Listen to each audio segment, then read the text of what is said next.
हैं, twin tower को जमींदोज करने का काउंटडाउन शुरू हो चुका है। 28 अगस्त को 32 मंजिला इमारत मलबे में तब्दील हो जाएगी। ध्वस्तीकरण को देखते हुए रूट डाइवर्शन का प्लान तैयार कर लिया गया है। ट्विन टावर को सुरक्षित तरीके से गिराने के लिए बैठक की गई है, जिसमें कई तरह के दिशा निर्देश जारी किए गए हैं। ट्विन टावर गिराने के दौरान 1 नॉटिकल मील तक वायु सेवा पर रोक रहेगी। ध्वस्तीकरण को देखते हुए नोएडा अथॉरिटी की तरफ से 3 लाइव एयर मॉनिटरिंग स्टेशन भी स्थापित कर दिए गए हैं। ये बड़ी खबर आपको हम बता रहे हैं, इस वक्त की अहम जानकारी और अपडेट भी हम आपको साथ में दे रहे हैं कि देखिए, ट्विन टावर गिराने के दौरान 1 नॉटिकल मील तक वायु सेवा पर रोक रहेगी। वायु सेवा उस पूरे एरिया में प्रतिबंध रहेगी और ध्वस्तीकरण को देखते हुए नोएडा अथॉरिटी की तरफ से भी 3 लाइव एयर मॉनिटरिंग स्टेशन लगाए गए। तो ट्विन टावर से हमारे सहयोगी राहुल तमाम जानकारी के साथ हमारे साथ जुड़ गया, उन्हीं का जल्दी से रुक कर लेते हैं। राहुल, कल हमने देखा कि पूरी तैयारियां कर ली गई हैं ध्वस्तीकरण को लेकर। आसपास के सोसाइटीज के लोग भी पूरी तरह से आश्वस्त नजर आ रहे हैं, लेकिन जानकारी है कि ध्वस्तीकरण को देखते हुए नोएडा अथॉरिटी की तरफ से 3 लाइव एयर मॉनिटरिंग स्टेशन लगाए गए हैं। कैसा प्रतिबंध आसपास के एरिया में लगाया गया है ब्लास्ट को देखते हुए, बताइए। देखिए, पूरे 1 से 1.5 किलोमीटर को पूरी तरीके से ब्लॉक कर दिया जाएगा। सुबह 7 बजे से ही चाहे ट्रैफिक डाइवर्जन की बात हो, उसको महामाया फ्लाईओवर से डाइवर्ट कर दिया जाएगा या फिर परी चौक की तरफ से डाइवर्ट कर दिया जाएगा। बड़ा अपडेट जी मीडिया लगातार दे ही रहा है। 1 नॉटिकल माइल्स तक एयर स्पेस को भी पूरी तरीके से ब्लॉक कर दिया जाएगा जिस वक्त ध्वस्तीकरण की प्रक्रिया जारी होगी। देखिए, बॉम्ब लगाने की, बॉम्ब प्लांटिंग की जो पूरी प्रक्रिया है वो एडिफिस और जेट कंपनी पूरी तरीके से कल ही उसको अंतिम स्वरूप दे चुकी है। अब अंदर जो है फ्लोर्स को इंटरकनेक्ट करने की प्रक्रिया भी पूरी हो चुकी है। कल नलनी आप खुद ग्राउंड जीरो पर मौजूद थे और मैं खुद रोहित मेरा नाम, मैं खुद कल ग्राउंड जीरो पर मौजूद था। CSIR जिसके साइंटिस्ट मौके पर लगातार बने हुए हैं, इन्हीं की निगरानी में सुप्रीम कोर्ट का जब फैसला आया था तो CSIR रुड़की की निगरानी में ही एडिफिस को ये ठेका दिया गया और उसके बाद एडिफिस ने जेट प्राइवेट लिमिटेड जो कि साउथ अफ्रीकन कंपनी है उसके साथ ये डील साझा की कि दोनों मिलकर इन दोनों ही भ्रष्टाचार के टावर्स को ढहा दिया जाएगा। माहौल यहां पर बहुत ज्यादा टेंस भी है, बहुत ज्यादा खुशी वाला भी है, क्योंकि जो 2 बिल्डिंग्स बिल्कुल आसपास वाली है, चाहे ATS विलेज जो आपको विजुअल्स में भी नजर आ रही होगी, इसके अलावा जो सुपरटेक की बिल्डिंग है जिसके कॉम्प्लेक्स में ही इन दोनों ट्विन टावर्स का निर्माण किया गया था। बड़ी लड़ाई वहीं के लोगों ने रोहित, हम आपसे जानना चाहेंगे, जब आप ग्राउंड जीरो पर कल मौजूद थे, आपने इंजीनियर से भी बातचीत की थी, जो टेक्निकल चीजें हैं वो आपने जानी थी, उनका क्या कुछ कहना है, कैसी तैयारियां हैं ब्लास्ट को लेकर? देखिए, वो बिल्कुल कॉन्फिडेंट है। मैंने उनसे जब सवाल किया, आप भी वहां पर मौजूद थी, CSIR के साइंटिस्ट से मैंने बात की, इसके अलावा एडिफिस के प्रोजेक्ट मैनेजर जो जिनकी निगरानी में, जिनके नेतृत्व में ये पूरी ब्लास्टिंग प्रक्रिया चलेगी, जब मैंने उनसे बात की तो वो दोनों ही बहुत ज्यादा कॉन्फिडेंट थे। साफ तौर पर उनका कहना है, क्योंकि आपको याद होगा केरल में भी बिल्डिंग्स को ध्वस्त किया गया था सुप्रीम कोर्ट के आदेश के बाद। कोच्चि में उस ध्वस्तीकरण की प्रक्रिया को भी एडिफिस ने अंजाम दिया था और बहुत ही सेफली उन्होंने आसपास के तमाम लोगों को जो रिहायशी इलाकों में रह रहे थे उन्हें वहां से सेफली इवैक्यूएट किया गया था। यहां पर भी परिस्थितियां कुछ ऐसी हैं, आसपास आप देखेंगे तो 1.5 से 2 किलोमीटर तक पूरी तरीके से ब्लॉकेज हो जाएगा। एडिफिस का साफ तौर पर कहना है कि किसी भी तरीके से डरने की कोई दिक्कत नहीं है। यहां पर अगर एक बार फिर से राजेश जी दिखा पाए, ये जो आपको व्हाइट पर्दे, ये स्पेशल पॉली फाइबर के पर्दे हैं। जिस तरीके से गाड़ी में एयर बैग्स खुल जाते हैं जब ध्वस्तीकरण की प्रक्रिया होगी, तो ये तमाम एयर बैग्स की तरह काम करेंगे ताकि मलबा जो उड़े, एक और जानकारी आपसे रोहित लेना चाहेंगे, क्योंकि एक्सक्लूसिव जानकारी जी मीडिया को इंश्योरेंस ने दी थी कि जब ब्लास्ट होगा तो वहां से 10 से 15 लोग ही वहां पर मौजूद होंगे। क्या जानकारी आपके पास, उस वक्त कितने लोग मौजूद होंगे, कौन कौन वो लोग होंगे, बताइए। अच्छा, इसको लेकर भी एक्सक्लूसिव जानकारी जी मीडिया नलनी दे दे। देखिए, क्योंकि जेट लिमिटेड जिसका जिक्र हमने किया, साउथ अफ्रीकन कंपनी है, 4 से 5 अधिकारी जेट लिमिटेड के रहने वाले हैं, साउथ अफ्रीकन रहने वाले हैं वहां पर। इसके अलावा प्रोजेक्ट मैनेजर मयूर मेहता ग्राउंड पर रहने वाले हैं जब ब्लास्टिंग प्रक्रिया होगी। इसके अलावा नोएडा पुलिस के एक वरिष्ठ अधिकारी मौके पर अंदर मौजूद होंगे जो ये बताएंगे कि आसपास के जितने एरिया को पूरी तरीके से ब्लॉकेज करना था, जब वो वहां से हरी झंडी दिखाएंगे। देखिए, कल सुबह से ही यहां पर अधिकारी अधिकारियों का आना जाना शुरू हो जाएगा। सुबह 7 बजे से ही प्रक्रिया शुरू हो जाएगी। आसपास की सोसाइटीज के लोगों को इवैक्यूएट कर दिया जाएगा। लेकिन जब यहां पर एडिफिस और जेट के अधिकारी पहुंचेंगे तो महज 2 बजकर, कल जब वो मुझे वक्त बता रहे थे, 2:25 से 26 मिनट के आसपास वो इस पूरी बिल्डिंग को खाली कर देंगे और उस पॉइंट पर आ जाएंगे जहां से ब्लास्टिंग प्रक्रिया होगी। चेतन दत्ता, क्योंकि देखिए ब्लास्टिंग प्रक्रिया के लिए भी रूल्स एंड रेगुलेशन है। देश में ही जिनके पास लाइसेंस होगा वही ब्लास्ट कर सकते हैं। चेतन दत्ता के पास वो लाइसेंस है, क्योंकि जेट तो बाहर की कंपनी है, उसके पास वो लाइसेंस नहीं है। इसीलिए ब्लास्टर चेतन दत्ता जो है वो यहां पर ब्लास्टिंग प्रक्रिया को अंजाम देंगे।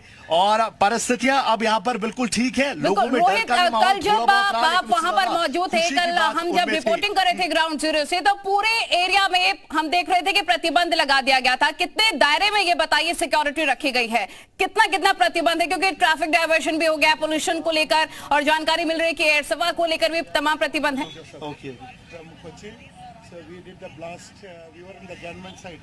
नलिनी, क्या आपका सवाल मुझसे था? बिल्कुल रोहित, अब मेरा सवाल आपसे यही है कि जब कल आप ग्राउंड जीरो पर मौजूद थे, हम रिपोर्टिंग कर रहे थे, उस पूरे एरिया को कॉर्डन ऑफ कर दिया गया था, कुछ एक प्रतिबंध लगाया गया है कुछ एक दायरे में। बताइए वहां पर कैसी सिक्योरिटी है और कहां कहां तक कॉर्डन ऑफ कर दिया गया है परिस्थितियों को देखते हुए?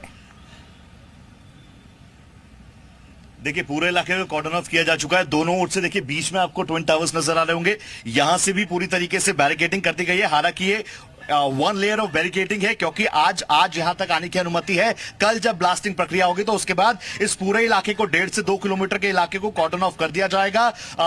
पुलिस फोर्स का पूरा डिप्लॉयमेंट, इसके अलावा एनडीआरएफ, एसडीआरएफ और मेडिकल इमरजेंसीज की सेवा यहां पर आपको सिर्फ नजर आएंगी। आसपास के अस्पताल, चाहे वो फेलिक्स हो, फोर्टिस हो या फिर यशोदा सुपर स्पेशलिटी अस्पताल हो, उनको भी हाई अलर्ट पर रखा गया है। और यहां से देखिए, क्योंकि ये 2 बिल्डिंग्स, क्योंकि नलिनी कल आप भी अंदर मौजूद थी, वो सुपरटेक बिल्डिंग है जिसके कॉम्प्लेक्स के अंदर इन दोनों टावर्स को बनाया गया है। एस्टर 2 का जिक्र आपने भी कल किया था, और वहां से तो बिल्कुल दूरी ऐसी थी कि अगर थोड़ा दूर से देखा जाए तो ऐसा लग रहा था कि एस्टर 2 से आप बहुत आसानी से ट्विन टावर्स के अंदर जा सकते हैं, दूर से ऐसा लग रहा था। लेकिन वहां पर भी पूरी तरीके से लोगों को इवैक्यूएट करने के लिए आरडब्ल्यूए के प्रेसिडेंट से हमने बात की, वो ये साफ तौर पर कह रहे हैं कि किसी भी तरीके की डर की बात नहीं है, दिक्कत की बात नहीं है। प्रशासनिक तौर पर अगर आप देखेंगे तो कल बहुत ज्यादा सख्ती यहां पर नजर आने वाली है।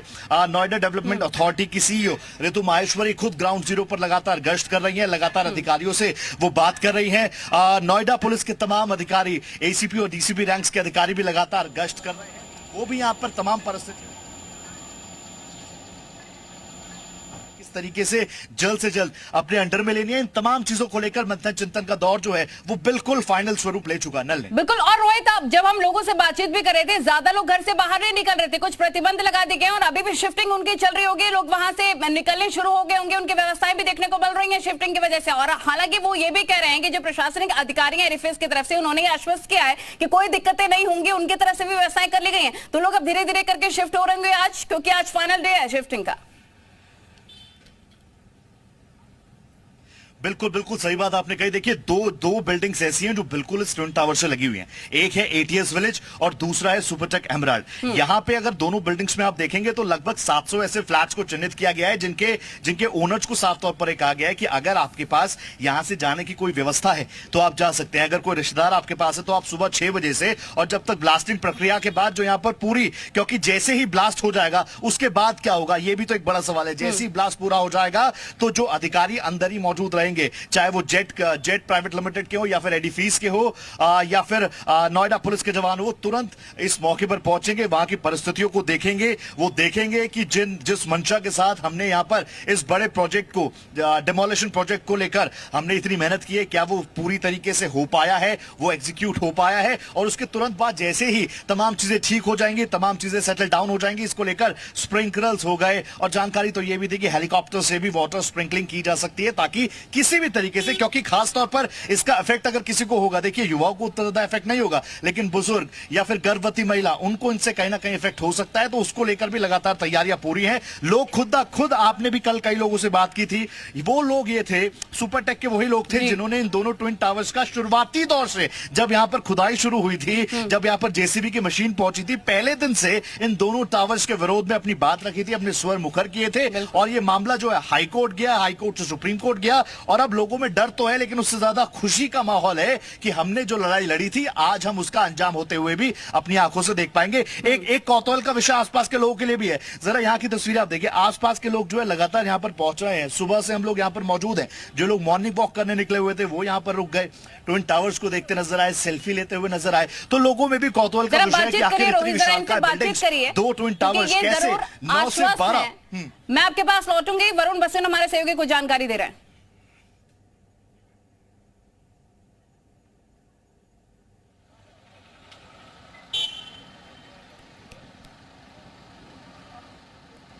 ठीक है, उनके पास लौटेंगे। रोज एक बार फिर से आपका रुख करते हैं। समझाऊंगा कि इस बिल्डिंग पर सबसे पहले कि वो तस्वीरों में रोजाना देखते हैं कि वो काले और सफेद उन्हें एक तरीके के पर्दे दिखाए जाते हैं। तो सबसे पहले मैं जानकारी दूं तो ये वो पर्दे नहीं है, ये खास तौर का एक टेक्सटाइल फाइबर का बना हुआ कपड़ा है जो कि बचाएगा उस विस्फोट के बाद कि वो मलबा उड़कर बाहर ना आए, क्योंकि ये उन्हीं फ्लोर्स पर इस वक्त वो लेयरिंग हमको नजर आ रही है जो कि जहां पर विस्फोटक लगाया गया है, जहां पर वो होल्स करके जिसमें बारूद भरा गया है, तो ये वो मलबा उड़कर बाहर ना आए उसकी तैयारी सबसे पहले की गई है। और जिस हिसाब से इसकी हाइट है, आप सोचिए दिल्ली में कुतुब मीनार है वो 75 मीटर का है, लेकिन इसकी हाइट 100 मीटर से भी ज्यादा है। तो ऊपर की तरफ भी अगर, क्योंकि जिस तरह से ऊपर के फ्लोर्स पर भी विस्फोटक हैं, आपको ऊपर भी एक चौथे या पांचवें ऊपर की तरफ से वो पर्दा लगा हुआ लग जाएगा। यानी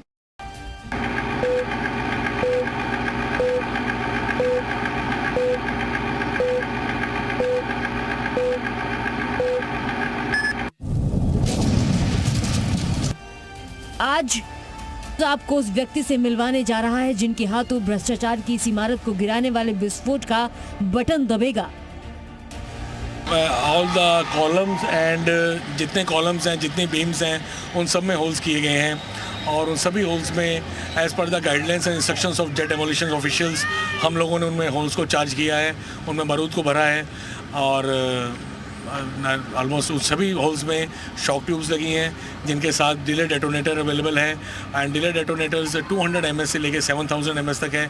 जब ब्लास्ट होगा हमें लगेगा कि ब्लास्ट एक बार हो रहा है, लेकिन that will be on the delays of 200 millisecond से लेकर 7000 मिलीसेकंड तक। हम आपको लगातार इस ट्विन टावर को गिराने की तैयारियों को लेकर हर अपडेट दे रहे हैं, लेकिन क्या आप जानते हैं कि इन दोनों टावर के बीच में जो काले सफेद कपड़े लगाए गए हैं, इनका राज क्या है? दरअसल ये काले सफेद कपड़े खास मकसद से बनाए गए हैं और विस्फोट के दौरान ये कपड़े मलबे को बाहर की ओर छिटकने या तेज गति से उड़ने से रोकेंगे। एक्सप्लोजन में क्या होता है, जब कहीं भी एक्सप्लोसिव यूज़ होता है और ब्लास्ट किया जाता है तो रॉक को फ्लाई करने का खतरा, और जैसे बिल्डिंग्स हैं इनमें कंक्रीट फ्लाई का बड़ा खतरा रहता है and you can control the direction of fall, but जब एक्सप्लोजन होता है और कंक्रीट फ्लाई करता है आप उसकी डायरेक्शन को और उसकी स्पीड को कंट्रोल नहीं कर सकते। एंड एडिफिस इंजीनियरिंग के सामने सबसे बड़ा चैलेंज यही था कि ड्यूरिंग द ब्लास्ट, जब ब्लास्ट होगा तो जो कंक्रीट है वो फ्लाई करके आसपास की बिल्डिंग्स को हार्म कर सकता है। और इसी कड़ी में हमारे सहयोगी जब्बार खान इस वक्त हमारे साथ जुड़ गए हैं। जब्बार का सीधा रुख करते हैं। जब्बार, काउंटडाउन शुरू हो चुका है और हर कोई इंतजार कर रहा है कल दोपहर 2:30 बजने का, जब ये टावर ध्वस्त किया जाएगा। अभी क्या अपडेट है, क्या तस्वीर है, जरा बताइए। देखिए, जिस तरीके से पूरी तैयारियां की गई और उन तैयारियों के मद्देनज़र सबसे ज़्यादा ज़रूरी और सबसे अहम तैयारी ये थी कि इस जो ट्विन टावर के बगल में जो इमारतें हैं, ख़ासतौर पर एमरल्ड कोर्ट के जो ये टावर्स बने हुए हैं, करीब 1100 जो फ्लैट्स हैं, इन फ्लैट्स से लोगों को, उनके घरों को, उनके फ्लैट्स को खाली करना, साथ ही साथ में एक एफिडेविट भी लिया जा रहा है। उन तमाम लोगों को एक एफिडेविट सबमिट करना होगा सिक्योरिटी गार्ड के पास में, या फिर जो सिस्टम बनाया गया है कि उन्होंने अपने गैस की लाइन बंद कर दी है, बिजली डिस्कनेक्ट कर दिया है, तमाम ऐसी चीज़ों को उन्होंने डिस्कनेक्ट कर दिया है। और साथ ही साथ में उनके सारी वो चीज़ें जो पेट्स हैं, जो डॉग्स हैं, जो दूसरे ऐसे जानवर हैं, उनको भी उन्होंने निकाल लिया है वहाँ से। गाड़ियाँ यहाँ से इनकी खाली हो चुकी हैं। दूसरी ऐसी तमाम चीज़ें हैं जिसको खाली करने के साथ साथ में उन्हें एक अंडरटेकिंग साइन करना है। लेकिन जो चिंताएं इन लोगों की हैं, चिंताएं इस बात को लेकर के हैं कि हमें 4 बजे के बाद में वापस इन टावर्स में शिफ्ट करने की बात तो कही गई है, लेकिन क्या ये संभव हो पाएगा? क्या जो डस्टिंग होगी, डस्टिंग डस्टिंग इतनी आसानी के साथ में साफ कर दी जाएगी कि फिर ये लोग यहाँ पर आ जाएंगे? क्योंकि कई बार ऐसा देखने को मिला है, केरला में एक इमारत को, एक गगनचुंबी इमारत को ध्वस्त किया गया और उसके बाद में काफी दिनों तक वहां पर धूल उड़ती रही। और ऐसे में यहाँ कुछ लोग हैं जिनसे हम बात करके समझने की कोशिश करते हैं। आप लोग यहीं रहते हैं, आसपास की इमारतों में रहते हैं जी, क्या चिंताएं हैं लोगों की? आप किस किस्म की अंदर डर या अंदेशा है? चिंता क्या, गांव के लोग तो डरे हुए हैं जी। हाँ, बिल्डर ने तो इनका वो करा रखा है, बीमा। गांव के बारे में कुछ सोचा नहीं है, गांव के बड़े बूढ़े हैं। अच्छा, तो आप लोग आसपास के गांव में रहते हैं, वहां पर भी आप लोगों को खतरा है कि धूल उड़ेगी, अस्थमा दमे के मरीज लोग होंगे? हाँ जी, खूब धूल, कम से कम 2-2.5 घंटे धूल उड़ेगी। अगर गांव की तरफ को होएगा तो गांव के लिए भी समस्या हो जाएगी यहाँ पे जो है, तो गांव के बारे में भी कुछ सोचना चाहिए था। महिला है तो सभी को महिला जो है उनको लिए भी दिक्कत है, जो डिलीवरी है ये सब है, बच्चे छोटे छोटे हैं, इनको तो दिक्कत ही है गांव में। सोसाइटी के लिए नहीं। लेकिन ये कहा जा रहा है कि जो कंपनी है जो ध्वस्त करने जा रही है कि हमने ऐसी तैयारियां की हैं कि किसी को कोई दिक्कत नहीं होगी। नहीं, दिक्कत होगी, दिक्कत तो 100% होगी, इसलिए कि सोसाइटी वालों को तो, इन लोगों को तो सुविधा मिल चुकी है, लेकिन गांव वालों को क्या सुविधा धूल मिट्टी से? एक चिंता और है।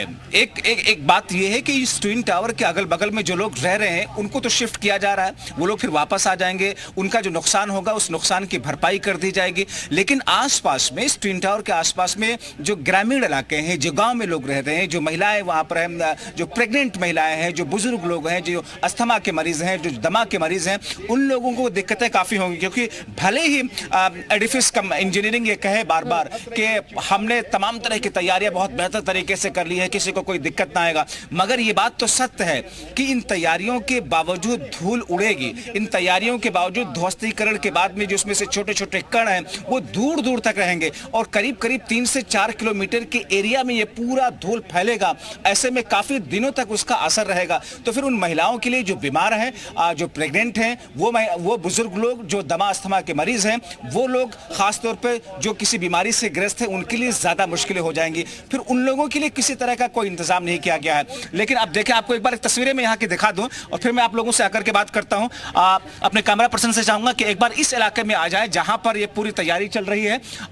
ये पूरा जो इलाका है ये ट्विन टावर के सामने का, हालांकि इक्का दुक्का लोग यहाँ पर आ जा रहे हैं, ऐसे लोग हैं, ऐसे सैलानी हैं जो इस ट्विन टावर के साथ में आकर के अपनी फोटो खिंचवाने की कोशिश कर रहे हैं, क्योंकि उनको ऐसा लगता है कि फिर बाद में यह मौका नहीं मिलेगा और ये ऐतिहासिक क्षण कल जब इस भ्रष्टाचार का ध्वस्तीकरण किया जाएगा उसके बाद भी शायद ये यहाँ पर आकर के कुछ ऐसा फोटो या कोई ऐसी चीज लेने का मौका ना मिले। देखिए, आप लोग कहाँ से हैं भाई साहब? आप लोग कहाँ से हैं? सेंट्रल बिल्डिंग इंस्टीट्यूट, CBRI से। तो किस किस्म का निरीक्षण करने के लिए आप लोग आए हैं?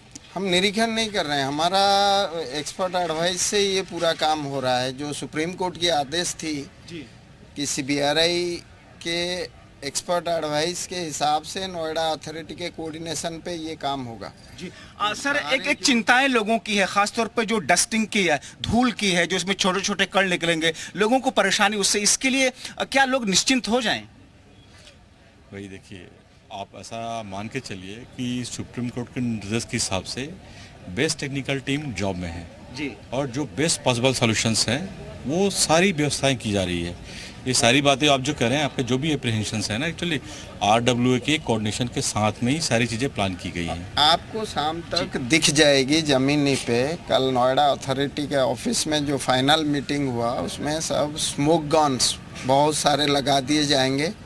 2:30 बजे डिमोलिशन है और 2 बजे से वो वाटर स्प्रिंकलिंग स्मोक गन से शुरू हो जाएगा, ताकि ये यहाँ का जो आसमानी ये है वो वहाँ मॉइस्ट रहे। तो धूल जैसे उड़ेगी वो धूल के साथ पानी का ये होके नीचे सेटल हो जाएगा। ये एक चिंता लोगों की है कि केरला में भी ध्वस्तीकरण किया गया था बिल्डिंग का, उसका जो स्मॉग है, उसकी जो धूल है बहुत दिनों तक थी। क्या यहाँ पर ऐसा नहीं होगा? यहाँ पर धूल तो होगी, लेकिन उसके लिए बहुत सारे व्यवस्था की जा रही हैं कि कितना जल्दी हम धूल को नीचे ज़मीन पे उतार दें। तो उसके लिए जैसे स्मोक गन्स हुआ या फिर विंड डायरेक्शन जहां हवा बहेगी। एक और चीज़ सर, आप ये इस इमारत के गिरने के बाद में एक वाइब्रेशन भी होगा, एक कंपन होगी, उस कंपन का असर आसपास की बिल्डिंगों पर या आसपास पर कितना रहेगा? देखिए, इसकी बहुत डिटेल स्टडी हुई है, ये बहुत बड़ा कंसर्न था और पूरी मॉडलिंग से लेके पूरी एक स्ट्रक्चरल टीम है जिसने पूरे बिल्डिंग की पूरी न्यूमेरिकल मॉडलिंग से लेके असेसमेंट किया है। इसके पहले एक टेस्ट ब्लास्ट किया गया है, उससे इनपुट्स लिया गया है। उसके बाद में पूरी ग्राउंड की जियोटेक्निकल रिपोर्ट्स निकाली गई है। उसके बेसिस पे एक वाइब्रेशन का प्रेडिक्शन मॉडल बनाया गया है। ठीक है, अब उस प्रेडिक्शन मॉडल के बेसिस पे ये पाया गया है कि कहाँ कहाँ पे क्या क्या स्ट्रक्चर्स पे प्रॉब्लम हो सकते हैं या नहीं हो सकते। ये हम मान लें कि जो वाइब्रेशन होगा उसका लेवल उतना नहीं होगा कि आसपास की इमारत को नुकसान पहुंचे। ठीक है जब्बार, आप बातचीत करते रहिए इन सभी लोगों से। आपका वापस से रुख करेंगे, लेकिन अभी के लिए आपका शुक्रिया ये जानकारी साझा करने के लिए। और यहाँ वक्त एक छोटे से ब्रेक का।